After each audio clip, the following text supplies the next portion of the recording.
মালদা জেলা জুড়ে ক্রমশই বাড়ছিল সোনার দোকানে ডাকাতির ঘটনা। আর এই মর্মে এবার মালদা জেলা পুলিশের নয়া উদ্যোগ।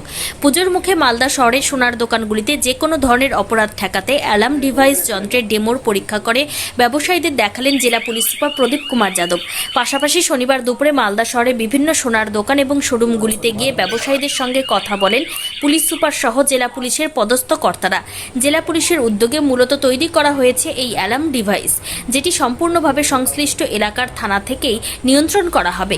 মূল যন্ত্রটি থাকবে বিভিন্ন সোনার দোকানে। কোনো রকম অপরাধ সংঘটিত হলেই সোনার দোকানিরা সুইচ টিপে সরাসরি এই অ্যালার্ম ডিভাইসের মাধ্যমে নিজেদের বিপদের কথা ইংরেজবাজার থানায় জানাতে পারবেন। এই ব্যাপারে এদিন মালদার পুলিশ সুপার এই অ্যালার্ম ডিভাইসের প্রাথমিক একটি ডেমোর প্রস্তুতি পর্ব স্বর্ণ ব্যবসায়ীদের দেখান। জেলা পুলিশের এমন উদ্যোগকে সাধুবাদ জানিয়েছেন মালদা জেলার স্বর্ণশিল্পী ব্যবসায়ী সমিতি।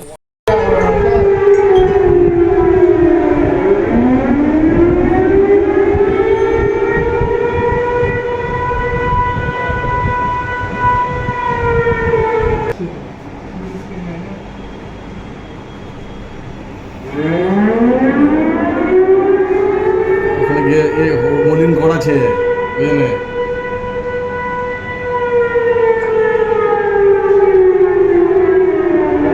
মালদা জেলা প্রশাসনের এসপি সাহেব, অ্যাডিশনাল সাহেব এবং আইসি সাহেব টোটাল প্রশাসনের থেকে এসেছিলেন। ওনারা একটা নতুন অ্যালার্ম সিস্টেমের একটা তৈরি করছেন, সেটার জন্য আজকে তার কি হবে এটাতে, কি হবে অ্যালার্মটা? এটাতে আপনার চুরি হওয়ার সময় সেই অ্যালার্ম সিস্টেম বাজাতে গেলে থানাতে গিয়ে ডাইরেক্ট অ্যালার্ম সিস্টেম বাজবে। এটার জন্য মালদা জেলা প্রশাসন, Malda merchant chamber of commerce এবং বঙ্গীয় স্বর্ণশিল্পী স্বর্ণ ব্যবসায়ী সমিতির যৌথ উদ্যোগে এই সিস্টেমটা এটা চলছে। আজকে থেকে চালু হচ্ছে?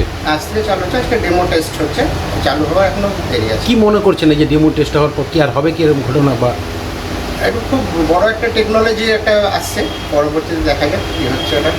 আমরা মালদাতে কিছু জায়গায় চুরি ঘটনা, তারপরে ডেকাইটি ঘটনা হয়েছে। এর জন্য আমরা চাইছিলাম কি একটা সিস্টেম ডেভেলপ করি যেখানে আমরা কিছু অটোমেটেড সিস্টেম ইউজ করে ইনফরমেশন শেয়ারিং যত তাড়াতাড়ি হতে পারে ওটা আমরা যদি করতে পারি তাহলে একটা ফোর্স মাল্টিপ্লায়ার ইফেক্ট থাকবে, কি আমরা 3 জন থেকে 10 জন মতো কাজ নিতে পারবো।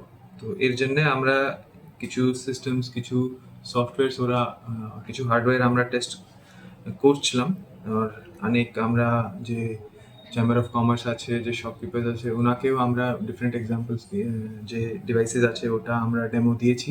তারপরে ওনার যে ফিডব্যাক ছিল ওটা নিয়ে আর কি রিকোয়ারমেন্ট আছে, কি প্রবলেম থাকতে পারে, এর জন্যে আমরা অনেক ভেন্ডার আর এসব জিনিসগুলো চেক করেছি। তারপরে সফটওয়্যার কি মডিফিকেশন লাগবে।